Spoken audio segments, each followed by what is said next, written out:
आज की कहानी एक नौकर की है जिसे राजा की पत्नी से प्यार हो जाता है। जब राजा को इस बारे में पता चलता है तो वह अपनी जान बचाने के लिए अपनी पहचान छुपाता है और एक चर्च में जाकर काम करने लगता है। लेकिन उसे यह नहीं पता था कि वहाँ की ननें, जो बाहर से तो बहुत धार्मिक लगती हैं, असल में उनके दिल में अजीब और जटिल इच्छाएं छिपी हुई हैं। जब वो वहाँ पहुँचता है तो कुछ ऐसी घटनाएं होती हैं जो न सिर्फ उसकी जिंदगी बदल देती हैं, बल्कि उन सभी ननों की जिंदगी भी। हेलो दोस्तों, मेरा नाम ईशिता है और कहानी शुरू करने से पहले मैं ये बता दूं कि ये वीडियो सिर्फ मनोरंजन और फिल्म की कहानी समझाने के लिए है। हमारा मकसद किसी की धार्मिक भावनाओं को ठेस पहुंचाना नहीं है। अगर आपको किसी भी दृश्य या शब्द से असहजता हो तो कृपया इसे सिर्फ मनोरंजन के नजरिए से ही देखें। अब कहानी की शुरुआत होती है एक नन फर्नांडा से, जो जंगल के बीच से अपना तकिया लेकर चर्च की ओर आ रही होती है। चर्च पहुंचने पर दूसरी नन जिनेव्रा उससे पूछती है, कल रात तुम कहाँ थी? फर्नांडा जवाब देती है, जैसे हमेशा होता है, मेरा तकिया भाग गया था और मैं उसे ढूंढने निकल पड़ी थी। जिनेव्रा कहती है, मैं तो रोज दरवाजा बंद करती हूँ, फिर तकिया कैसे भाग जाता है? दोनों बात कर ही रही होती है कि वहाँ माली लुरको आता है और उन्हें गुड मॉर्निंग कहता है, लेकिन दोनों उसे डांट कर भगा देती हैं। फिर सब नन चर्च में जाकर सुबह की प्रार्थना करती हैं। वहाँ सीनियर नन मारिया भी फर्नांडा से पूछती है कि वो रात को कहाँ थी। फर्नांडा वही तकिए वाली बात दोहराती है, लेकिन असल वजह कुछ और है जो हमें आगे पता चलेगा। दूसरी ओर एलेसांद्रा नाम की नन अपने कमरे में बैठी सिलाई कर रही होती है। वो बहुत दुखी थी क्योंकि वो चर्च में रहना नहीं चाहती थी, बल्कि बाहर जाकर अपनी जिंदगी अच्छे से जीना चाहती थी। इसी बीच उसके पिता उससे मिलने आते हैं और कहते हैं कि वो उसके लिए अच्छा लड़का ढूंढ रहे हैं, लेकिन हर कोई दहेज मांगता है। इस पर एलेसांद्रा कहती है कि अगर चर्च में दान देना कम कर दो तो दहेज का पैसा जमा हो सकता है, लेकिन उसके पिता मना कर देते हैं और कहते हैं कि शादी हो या ना हो, तुम अपने दम पर एक अच्छी जिंदगी जी सकती हो। यह सुनकर एलेसांद्रा और उदास हो जाती है क्योंकि वह शादी करके एक अच्छा जीवन चाहती थी। अगले दिन तीनों नन एक साथ कपड़े लेकर जा रही होती हैं। एलेसांद्रा अपने पिता की बातों को दोनों को बताती है, जिससे सब दुखी हो जाती हैं। वहाँ उन्हें माली लुरको दिखता है जो अजीब निगाहों से उन्हें देख रहा होता है। यह देखकर वो तीनों उस पर गुस्सा होती हैं और उसके सामान को बिखेर देती हैं और उसे पीट भी देती हैं। इसके बाद चर्च के फादर टोमासो सिस्टर्स के बने कपड़े बाजार में बेचने के लिए ले जाते हैं। रास्ते में लुरको उनसे कहता है कि वो अब और यहाँ काम नहीं करेगा। फादर उसे समझाते हैं, लेकिन लुरको नहीं मानता और चला जाता है। अब हम एक नए किरदार लॉर्ड ब्रूनो को देखते हैं, जो चर्च से कुछ मील दूर अपने घर में अपनी पत्नी फ्रांसेस्का के साथ खाना खा रहा होता है। लेकिन फ्रांसेस्का का ध्यान अपने नौकर मसेट्टो पर होता है और मसेट्टो भी उसे देख रहा होता है। दोनों के बीच कुछ चल रहा होता है। रात को फ्रांसेस्का और मसेट्टो एक दूसरे के साथ होते हैं। फ्रांसेस्का कहती है कि उसका पति उसे खुश नहीं रख पाता, बस अपनी शान की बातें करता है। दोनों दोबारा एक साथ होने ही वाले होते हैं कि तभी ब्रूनो की आवाज सुनाई देती है। मसेट्टो भागने की कोशिश करता है, लेकिन ब्रूनो उसे देख लेता है। वो सारे नौकरों के कमरों में जाकर जांच करने लगता है कि कौन था। मसेट्टो झूठ मूठ सोने का नाटक करता है। ब्रूनो सबका दिल की धड़कन सुनता है, लेकिन अंधेरे में मसेट्टो को पहचान नहीं पाता तो उसके बाल काट लेता है ताकि सुबह पता चल सके। लेकिन मसेट्टो भी चालाकी से बाकी नौकरों के बाल भी काट देता है। सुबह जब ब्रूनो सबकी जांच करता है तो सबके बाल कटे हुए होते हैं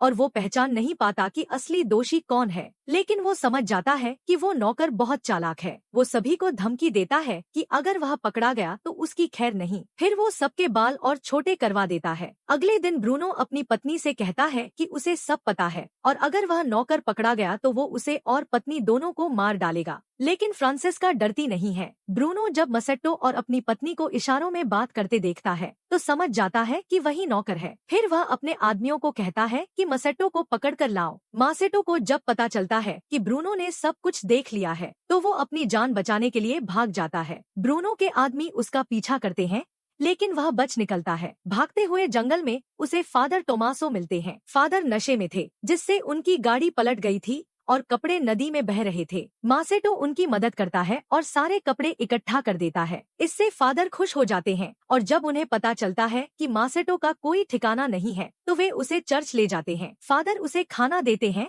और समझाते हैं कि अगर वह यहाँ रहना चाहता है तो उसे बहरे गूंगे बनकर रहना होगा, वरना बहनें उसे बहुत परेशान करेंगी। अगली सुबह फादर मासेटो को सिस्टर मारिया से मिलवाते हैं और बताते हैं कि यह एक बहरे गूंगे माली है, लेकिन हर काम में निपुण है। मारिया उसे काम पर रख लेती है और उसी दिन से मासेटो काम शुरू कर देता है। लेकिन सिस्टर एलेसांद्रा और फर्नांडा को यह पता नहीं होता कि मासेटो को काम पर रखा गया है। फर्नांडा उसे कुल्हाड़ी दिखाकर डराती है, लेकिन मारिया आकर बताती है कि यह नया माली है। तब फर्नांडा उसे छोड़ देती है। मारिया एलेसांद्रा को बताती है कि जो कपड़े उन्होंने बनाए थे उन्हें लुटेरे लूट कर ले गए, इसलिए अब और लोगों को बुलाया जाएगा ताकि जल्दी कपड़े बनाए जा सकें। एक दिन एलेसांद्रा पुराने फ्रेम को ठीक करवाने मासेटो के पास जाती है। वह उस पर गुस्सा निकालती है कि उसे यहाँ रहना पसंद नहीं, वह अपनी जिंदगी आजादी से जीना चाहती है। लेकिन मासेटो कुछ नहीं कहता क्योंकि वह बहरे गूंगे का नाटक कर रहा होता है। रात को फादर मासेटो से बात करते हैं और उसे समझाते हैं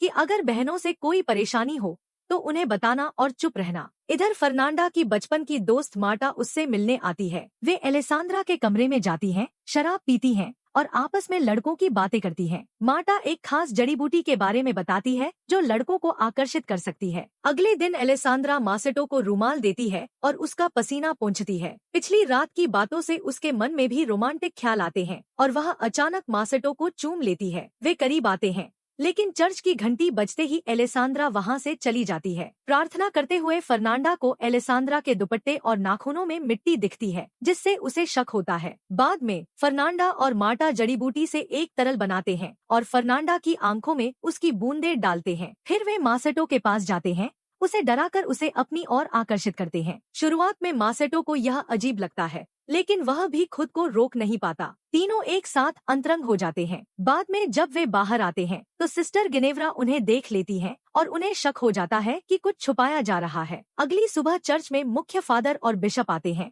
और फादर टोमासो और मारिया का स्वागत करते हैं। दूसरी ओर मासेटो एलेसांद्रा के कमरे में जाता है और वे फिर से करीब आते हैं। तभी सिस्टर वायोला कमरे में आ जाती है और उन्हें देख लेती है। घबराकर मासेटो चुपचाप बिस्तर के नीचे छिप जाता है, लेकिन उससे पहले वह कुछ बोल देता है जिससे एलेसांद्रा चौंक जाती है। सिस्टर वायोला कुछ सुन नहीं सकती थी, इसलिए वो कुछ समझ नहीं पाई। मसेट्टो बिना आवाज किए खिड़की से बाहर निकल गया। अगले दिन जिनेव्रा ने मसेट्टो को आराम करते देखा और उसे अपनी तरफ आकर्षित करने के लिए जड़ी बूटियां बनाने लगी, लेकिन गलती से उसने वो जड़ी बूटी पी ली और फिर अपने गाल पर खून लगा लिया। उसी समय अलेसांद्रा मसेट्टो के कमरे में आई और उससे पूछा कि उसने झूठ क्यों बोला कि वो गूंगा है। मसेट्टो सोने का नाटक करने लगा। तभी नशे की हालत में जिनेव्रा मसेट्टो से चिपक गई और अजीब हरकतें करने लगी, लेकिन जैसे ही उसने फर्नांडा की आवाज सुनी वो छुपने चली गई और उसी कोने में जा पहुंची जहां पहले से अलेसांद्रा छुपी थी। दोनों एक दूसरे को देखकर चौंक गई। फिर फर्नांडा कमरे में आई, मसेट्टो के हाथ बांधे और उसकी आंखों पर पट्टी बांध दी। फिर वो उसे जंगल में ले गई और अलेसांद्रा और जिनेव्रा चोरी छुपे उनका पीछा करने लगी। जंगल में पहुंचकर उन्होंने देखा कि वहां आग जल रही है और कई लड़कियां बिना कपड़ों के नाच रही थी। मसेट्टो को उन्होंने रस्सियों से बांध दिया था। अलेसांद्रा ने पूछा कि वो सब क्या कर रही हैं,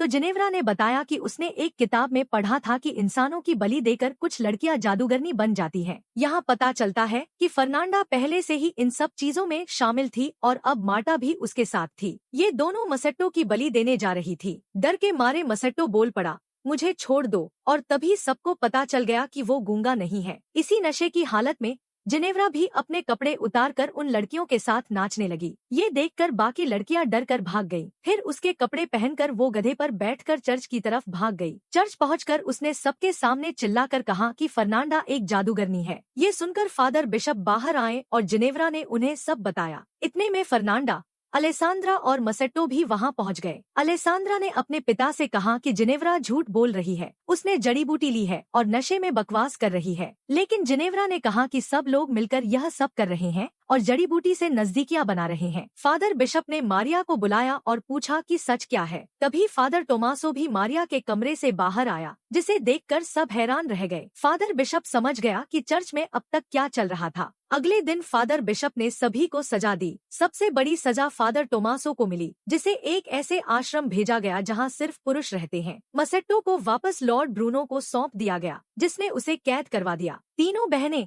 आपस में माफी मांगती हैं और फिर मसेट्टो को बचाने की योजना बनाती हैं। उधर ब्रूनो मसेट्टो से कहता है कि उसने अपनी पत्नी को जंगली जानवरों के हवाले किया और अब उसकी बारी है, लेकिन वो उसे मारने की बजाय जिंदा रखकर तकलीफ देगा। मसेट्टो ने सिपाहियों से रहम की गुहार की, लेकिन वो उसे चिढ़ाने लगे। तभी उन्होंने एक कछुए पर जलती मोमबत्ती देखी और उसके पीछे चल दिए। असल में वो कछुआ बहनों ने छोड़ा था। उनके जाते ही तीनों बहनें आईं और मसेट्टो को छुड़ा लिया। उसकी जगह एक मूर्ति रख दी और मसेट्टो को बहनों के कपड़े पहनाकर जंगल की ओर ले गई। वहाँ उन्होंने मारिया को टोमासो से मिलते देखा। दोनों बहुत खुश थे क्योंकि वो एक दूसरे से प्यार करने लगे थे। उसी वक्त कुछ आवाजें सुनकर सब छुप गए। फिर फर्नांडा ने अपना गधा देखा और पूछा, ये यहाँ कैसे आया? लेकिन जिनेव्रा उसे वहाँ से ले गई। उनके जाने के बाद मारिया और टोमासो बाहर आए और समझ गए कि तीनों बहनों ने मसेट्टो को छुड़ा लिया है। दोनों मुस्कुराते हैं और साथ साथ वहाँ से चले जाते हैं और इसी के साथ कहानी यहीं खत्म होती है।